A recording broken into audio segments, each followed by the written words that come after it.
2025-ci ilin sonuncu avtomobil bazarı. İl boyu müştəri üzünə həsrət qalan alqı-satqı mərkəzi növbəti ildə fərqli olacaq deyilir. 2026-cı ildə bazarla bağlı gözləntilər hansı istiqamətdə? Artıq bununla bağlı proqnozlar verilib. Mütəxəssislərin verdiyi proqnozlara görə ikinci el avtomobillərin qiyməti artıq yanvar ayından sonra kifayət qədər bahalaşacaq. Azərbaycanda ikinci el avtomobil qiymətləri 2026-cı ildə ümumilikdə artıma meyil göstərəcək. Doğrudan da bu özünü göstərəcəkmi? Bax, bu suallara cavab tapmaq üçün bazardayıq.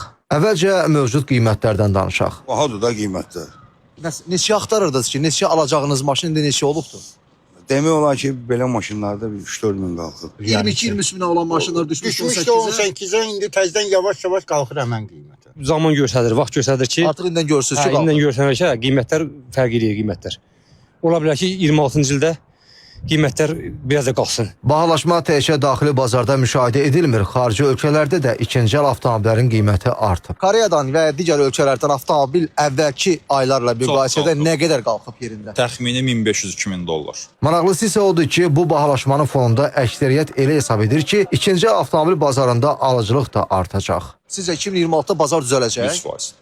Həm qiymətlərdə, həm alıcılıqda, yoxsa hansı istiqamətdə? Elə qiymətlərdə də, alıcılıqda da. Yəni deyirəm də, cəmaət meyl eləyəcək, yəni ikinci ələ. Artıq indən hiss eləmək olur onu? Təbii ki.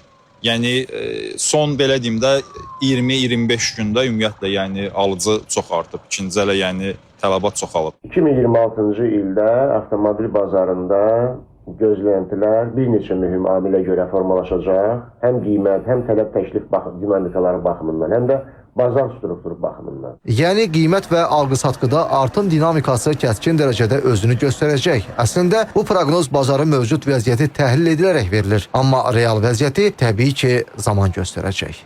Gündüz Vaqifoğlu, Zamin Novruzov, İTV Xəbər.